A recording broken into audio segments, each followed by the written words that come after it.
I am Dr. Rashmi Shukla, Associate Professor in Department of Physics. Today we will determine the coefficient of viscosity of water with the help of Poiseuille method. Now, the object of this experiment is to determine the coefficient of viscosity of water by the Poiseuille method. तो सबसे पहले हम लोग ये check करते हैं कि what is viscosity. तो विस्कोसिटी को हिंदी में शांता भी बोलते हैं, आप लोग को मालूम होगा. तो कुछ स्टूडेंट हिंदी मीडियम से है वो इसको शांता भी पढ़ते हैं. तो विस्कोसिटी या शांता कोई न्यू टॉपिक नहीं है आप लोगों के लिए, ये आप लोग 12th में फैमिलियर है इस टॉपिक से. तो सबसे पहले समझते हैं व्हाट इज़ विस्कोसिटी. तो विस्कोसिटी एक लिक्विड की प्रॉपर्टी होती है. बहुत सारे लिक्विड आप लोग ने देखे होंगे, डेली लाइफ में देखते हैं. वाटर है, ऑयल है, हनी है, ठीक है. तो अगर हम विस्कोसिटी एक डेली लाइफ के एग्जांपल से आपको समझाना चाहें तो विस्कोसिटी के लिए आप एक हनी ले लो एक ग्लास में और एक ग्लास में वाटर ले लो और दोनों को थोड़ा सा आप मूव कराकर किसी प्लेन सरफेस पर रख देंगे तो क्या होगा कि कौन सा लिक्विड सबसे पहले स्टॉप होगा, रेस्ट की पोजीशन में आएगा. तो वो आप लोग आंसर क्या दोगे कि हनी पहले आएगा. तो ऐसा क्यों होता है? तो आप लोग जानते हो कि जो रेजिस्टेंस होता है, रेजिस्टेंस का काम क्या होता है? किसी भी मूवमेंट को स्लो करना, ठीक है. तो होता क्या है कि डिफरेंट लेयर्स जो होती हैं वाटर की या डिफरेंट लेयर्स जो है हनी की, तो हनी क्या होता है वो मोर विस्कस देन वाटर. क्यों होता है? क्योंकि इसके बीच में जो लेयर्स होती हैं उन लेयर्स रेजिस्टेंस ऑफर करते हैं. तो रेजिस्टेंस जो ऑफर करता है हनी वो क्या है ज़्यादा ऑफर करता है एज़ कंपेरिजन टू वाटर. इस वजह से क्या होता है कि हनी जो है वो जल्दी रेस्ट की पोजीशन में आता है एज़ कम्पेयर टू वाटर. तो यहाँ पर हम लोग क्या कैलकुलेट करने जा रहे हैं? तो विस्कोसिटी एक्सप्लेन कर दिया मैंने. अब आपको चेक करना है कि what is coefficient of viscosity. तो कोफिशिएंट ऑफ विस्कोसिटी से हम क्या चेक करते हैं कि कितना अमाउंट है, कितना अमाउंट ऑफ रेजिस्टेंस जो ऑफर कर रही है डिफरेंट लेयर्स किसी लिक्विड में. तो हर एक लिक्विड की डिफरेंट प्रॉपर्टी होती है, तो उस प्रॉपर्टी के अकॉर्डिंग वो रेजिस्टेंस ऑफर करता है. Okay. Now what is apparatus required for this experiment? Apparatus required for this experiment capillary tube of uniform thickness. एक हमको एक टैंक चाहिए, वाटर टैंक, जिससे कि हम कांस्टेंट प्रेशर डिफरेंस मेंटेन रखते हैं. इसका मैनोमीटर उसी के अंदर इनबिल्ट रहता है, मैनोमीटर. ट्रैवलिंग माइक्रोस्कोप की हेल्प से हम इस कैपिलरी ट्यूब का रेडियस कैलकुलेट करते हैं, अभी आगे आपको बताएंगे. एंड स्टॉप वॉच की हेल्प से आपको मालूम है कि हम टाइम मेज़र करते हैं. ओके. एंड ग्रेजुएटेड जार या मेजरिंग सिलेंडर भी बोलते हैं इसको. तो इसकी हेल्प से हम वॉल्यूम कलेक्ट करते हैं, वाटर कितना वॉल्यूम कलेक्ट हुआ, ठीक है, rate of volume. Now formula used. तो इस फार्मूले में आप लोग देख रहे हो कि हमने एक सिंबल लिया है ईटा. तो ये सिंबल जो ईटा है वो किसका सिंबल है? Coefficient of viscosity. तो ये फार्मूला आप लोग 12th लेवल पे ही फैमिलियर हैं इस फार्मूले से. तो इस फार्मूले में आप लोग देख रहे हैं eta is equal to pi P R to the power 4 upon 8QL. Now what is eta? Eta हम ऑलरेडी एक्सप्लेन कर चुके हैं. What is eta? Coefficient of viscosity का सिंबल क्या है? Eta. Okay. Now P, what is P?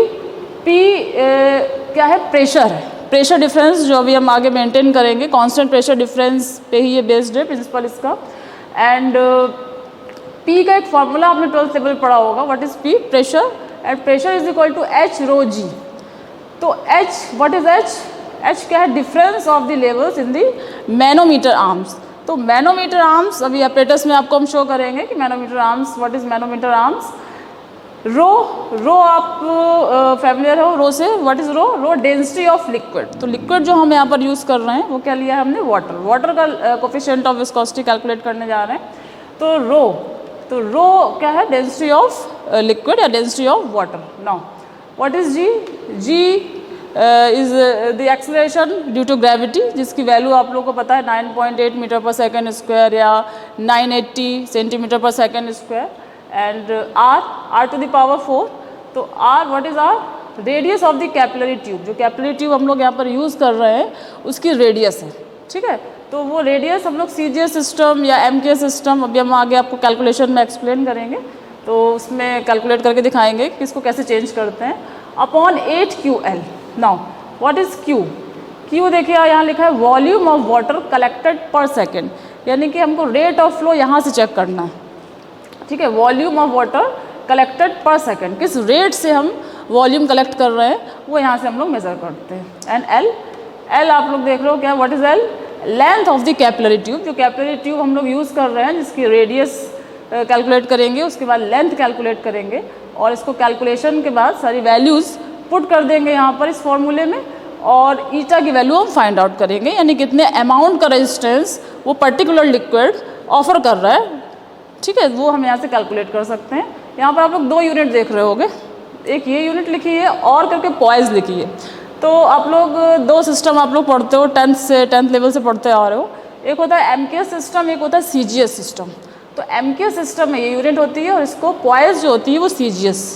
तो CGS and MKS को कैसे कन्वर्ट करते हैं ये आगे कैलकुलेशन में जब आप लोग को हम एक्सप्लेन करेंगे तो बताएंगे। ये देखिए चार्ट पे ये एपेटस कैसे इसमें कैसे वर्क कर रहा है, कैसे क्या है, ये एपेटस है और इस एपेटस को अभी देखते हैं। ये चीज़ें आप लोग जो देख रहे हैं, स्ट्रैंड है, कांस्टेंट वाटर लेवल टैंक है, मैनोमीटर है, ये सब आपको अभी एपेटस में हम फर्दर एक्सप्लेन करेंगे। एंड लास्ट में आप ये टेबल देख रहे हो विस्कोसिटी ऑफ वाटर में, आप लोग एक टेबल देख रहे हो, इस टेबल में आप लोग देख रहे हो कि टेम्परेचर डिफरेंट टेम्परेचर पर विस्कोसिटी डिफरेंट आ रही है। तो ऐसा क्यों होता है ये भी आप लोग को मालूम है, फैमिलियर है इससे, कि जो विस्कोसिटी होता है किसी भी लिक्विड का विस्कोसिटी टेम्परेचर डिपेंडेंट होता है। तो जैसे ये एक्सपेरिमेंट अगर आप विंटर में करेंगे तो इसका रिज़ल्ट अलग आएगा और थोड़ा सा समर में करेंगे तो इसका रिज़ल्ट अलग आता है। क्यों आता है? इसका रीज़न ये है कि विस्कोसिटी टेम्परेचर पे डिपेंडेंट है और रेसिप्रोकली, मतलब जैसे जैसे आप टेम्परेचर इंक्रीज़ करोगे आप लोग देख रहे हो कि विस्कोसिटी की वैल्यू क्या हो रही है, डिक्रीज़ हो रही है। पहले 0.0 समथिंग आई, उसके बाद फिर देख रही 0.00 आ रही है। तो विंटर्स में इसका जो टेम्परेचर करीब 10-20, तो देखिए रीडिंग डिफरेंट आएगी और 30-40 में रीडिंग डिफरेंट आएगी। इसका मतलब है ये विस्कोसिटी जो है टेम्परेचर डिपेंडेंट है, यानी कि आप हॉट वाटर से अगर इस एक्सपेरिमेंट को करेंगे तो उसका रिजल्ट अलग आएगा और कोल्ड वाटर से करेंगे तो अलग आएगा। ठीक, तो चलिए फिर हम लोग इधर चलते हैं। तो ये देखिए ये है एपेटस, कोफिशिएंट ऑफ विस्कोसिटी डिटरमाइन कर रहे हैं हम लोग वाटर का, जैसे हमने डिस्कशन किया था पहले। तो यहाँ पर कुछ एपेटस, जो हमने एपेटस आपको चार्ट पे शो किए थे, वही पूरे एपेटस अब आप लोग यहाँ पर ऑब्जर्व करेंगे। तो इसमें आप लोग देख रहे हो एक कांस्टेंट वाटर टैंक लिया है हमने और ये कुछ रबर ट्यूब्स लगी है यहाँ। इसकी हेल्प से हम लोग क्या करेंगे, टैब ऑन करके यहाँ से क्या होगा कि वाटर यहाँ पर जाएगा और इसकी कांस्टेंट लेवल हम लोग सेट करेंगे। ठीक, तो ये स्टैंड जो कि हमने एपेटस में पहले आपको बता चुके हैं। एक स्टॉप वॉच, इससे हमने बताया था कि आपको वॉल्यूम कलेक्ट करना है, इसकी हेल्प से कितने टाइम के लिए मेज़र करते हैं अभी चेक करते हैं। तो यहाँ पर देखिए क्या हो रहा है कि ये कैपिलरी ट्यूब, इस कैपिलरी ट्यूब की लेंथ और रेडियस हम लोग डिस्कस कर चुके हैं ऑलरेडी। ये है देखिए मैनोमीटर, मैनोमीटर की हेल्प से हमको क्या करना है, एच जो फार्मूले में आप लोगों ने देखा था एच, वो डिफरेंस कैलकुलेट करना है। ठीक है, तो यहाँ से क्या होगा कि वाटर जैसे हम और देखिए ये है मेजरिंग जार, मेजरिंग सिलेंडर, जिसमें हम वॉल्यूम कलेक्ट करेंगे। ओके, नाउ तो रीडिंग लेना स्टार्ट करते हैं। तो सबसे पहले क्या करना है हमको, यहाँ से टैब ऑन करना है, यहाँ पर वाटर फिल हो जाएगा। इस वाटर टैंक को, इसकी हाइट हम कम ज़्यादा कर सकते हैं, वेरी कर सकते हैं और इसके ही रिस्पेक्ट में क्या होगा देख रहे हैं यहाँ पर, जैसे हम इसकी लेंथ हाइट कम ज़्यादा करेंगे उसके रिस्पेक्ट में क्या होगा, ये जो मैनोमीटर में जो वाटर राइज हो रहा है वो क्या हो रहा है देखिए, वेरी करेगा। तो क्या करना है हमको, जब तक ये वेरी करेगा उस टाइम रीडिंग नहीं लेनी है। रीडिंग कब लेनी है, जब यहाँ पर ड्रॉप यहाँ पर आप लोग देख रहे होंगे, ये देखिए जब ड्रॉप यहाँ से वाटर एमिट आउट होगा उस कंडीशन पर हमको क्या लेनी है, रीडिंग लेनी है। और रीडिंग लेने के लिए क्या करना है हमको, ये मेजरिंग सिलेंडर का यूज़ करना है। और यहाँ पर देख रहे हैं आप लोग मेजरिंग सिलेंडर में कुछ कॉलम्स बने हुए हैं, यहाँ पर 10 ml, 20 ml, 30 ml, 40 ml। तो इसमें क्या करते हैं 30 या 40 ml का वाटर यहाँ कलेक्ट कर लेते हैं और उस कलेक्शन करने में कितना टाइम रिक्वायर्ड, तो वो टाइम हम लोग यहाँ से कैलकुलेट करेंगे। ठीक है, स्टॉप वॉच से। तो देखिए कैसे कैलकुलेट करेंगे, यहाँ पर आप लोग देख रहे हो कि हाइट फिक्स हो गई है 20 पॉइंट, इसको आपको देखना पड़ेगा 21, ओके तो 20 पॉइंट या 21, ठीक है, तो 21 सेंटीमीटर इस एंड पे देख रहे हैं आप लोग, 21 सेंटीमीटर पे हमने हाइट कंप्लीट कर ली है, फिक्स कर ली है। और दूसरा जो एंड है, ये सेकंड एंड देख रहे हैं, यहाँ पर क्या है 0, यहाँ पर रीडिंग आप लोग 0 फिल करोगे और यहाँ पर 21। अभी हम टेबल, ऑब्जर्वेशन टेबल में जब ये कैलकुलेशन आपको शो करेंगे तो आपको और अच्छे से एक्सप्लेन हो जाएगा। तो one and 21 and second and 0। Now अब ये सिलेंडर, जो मेजरिंग सिलेंडर है, इसको क्या करेंगे हम, जैसे ही 1 ड्रॉप इसमें जाएगी वैसे ही हमको क्या करना है, इस स्टॉप वॉच को ऑन करना है। तो पहले आप स्टॉप वॉच अपनी चेक कर लीजिए कि कोई प्रॉब्लम तो नहीं है, ठीक है। तो वाटर को कलेक्ट करने के देखिए 2 मेथड हैं। आप लोग क्या कर सकते हो, या फिर वॉल्यूम आप फिक्स कर लो कि 30, 40 या 50 जितना भी आप कैलकुलेट करना चाहो। तो 30 ml कलेक्ट करने में कितना टाइम लग रहा है, तो आप लोग इससे कर सकते हो, या 1 मिनट के लिए भी आप इसमें कलेक्ट कर सकते हो। तो 2 तरीके की है ना। तो क्या आप टाइम फिक्स कर लो कि 1 मिनट के लिए हमको वॉल्यूम कलेक्ट करना है, या फिर आप लोग क्या कर सकते हो, वॉल्यूम फिक्स कर लो और उस वॉल्यूम को कलेक्ट होने में, उतना वाटर कलेक्ट होने में कितना टाइम रिक्वायर्ड है वो आप ऐसे भी कैलकुलेट कर सकते हो, ठीक है। तो फिलहाल हमने यहाँ 30 ml वाटर कलेक्ट किया है। अब इस 30 ml वाटर और हमने 21 पे ये मैनोमीटर की रीडिंग सेट कर ली थी। तो अब इसका कैलकुलेशन स्टार्ट करते हैं कि देखते हैं, चेक करते हैं कि जो विस्कोसिटी, जो स्टैंडर्ड वैल्यू हमने बताई थी उससे मैच कर रही है कि नहीं कर रही है। तो उसके लिए हमें ऑब्जर्वेशन टेबल पे चलना पड़ेगा और कैलकुलेशन देखते हैं। तो ये आप लोग देख रहे हैं यहाँ पर हेडिंग लिखी हुई है ऑब्जर्वेशन टेबल। तो ऑब्जर्वेशन टेबल में जो चीज़ें हमने ऑब्जर्व करी है जब हमने एक्सपेरिमेंट परफॉर्म किया था, वो सारी चीज़ें, वो जितने भी वैल्यूज़ हैं वो सब हम लोग यहाँ पर क्या करेंगे, प्लेस करेंगे, कैलकुलेट करेंगे और फिर उसको स्टैंडर्ड वैल्यू से जरा मैच करा के देखेंगे कि जो हमने एक्सपेरिमेंट किया है वो सक्सेसफुल है कि नहीं है, मतलब अप्रॉक्स उसका आंसर आ रहा है कि नहीं आ रहा है। तो देखिए इसके लिए क्या किया, लेंथ ऑफ कैपिलरी ट्यूब हमने आपको ऑलरेडी डिस्कस किया था एपरेटस में। वहाँ एक कैपिलरी ट्यूब लगी हुई थी, उस कैपिलरी ट्यूब की जो लेंथ हमने मेज़र करी तो वो कितनी आई, 17 सेंटीमीटर।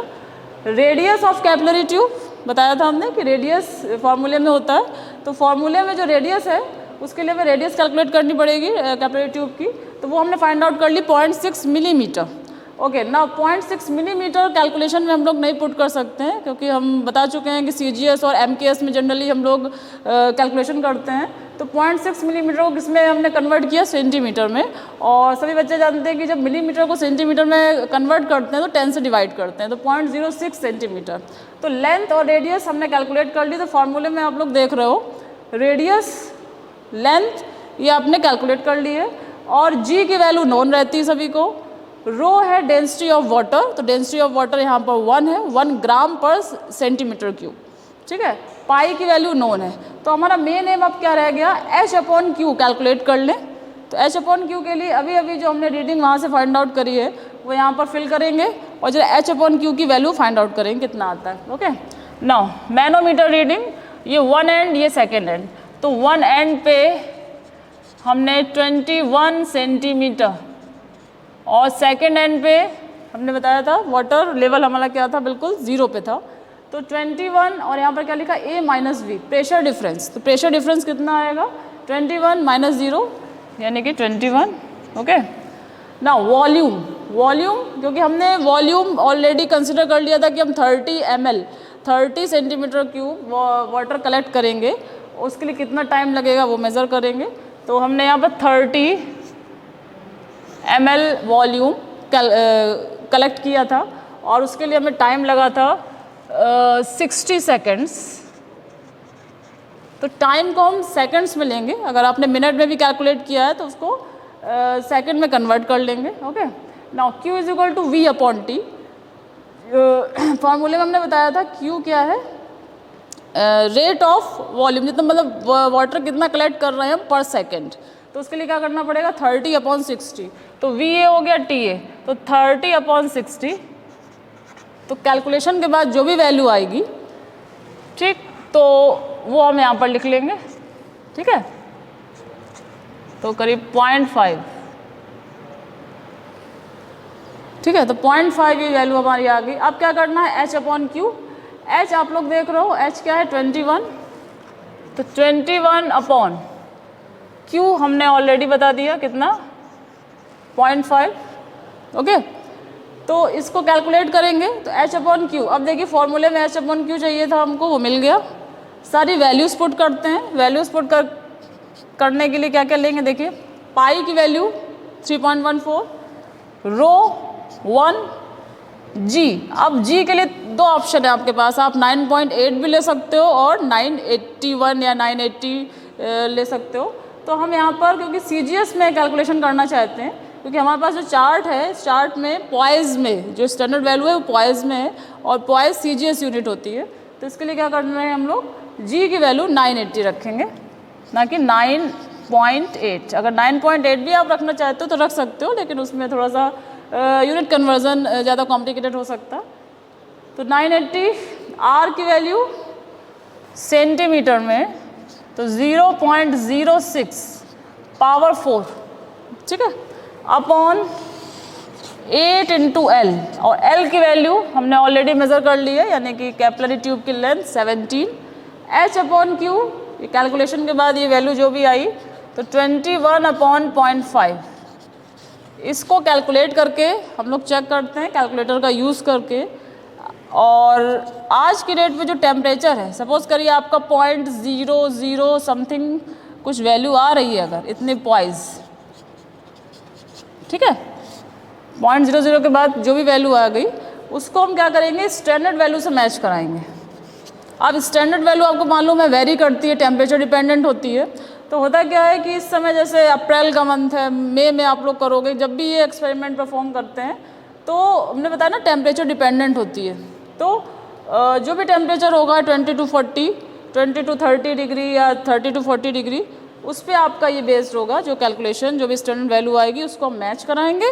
और अगर आपकी स्टैंडर्ड वैल्यू के अप्रॉक्स है ये, इसका मतलब जो भी आपने एक्सपेरिमेंट परफॉर्म किया है उसका वे ऑफ परफॉर्मेंस करेक्ट है और सही तरीके से किया गया, इसको मैच कराएंगे और ये प्रैक्टिकल डन हो जाएगा। Okay, thank you.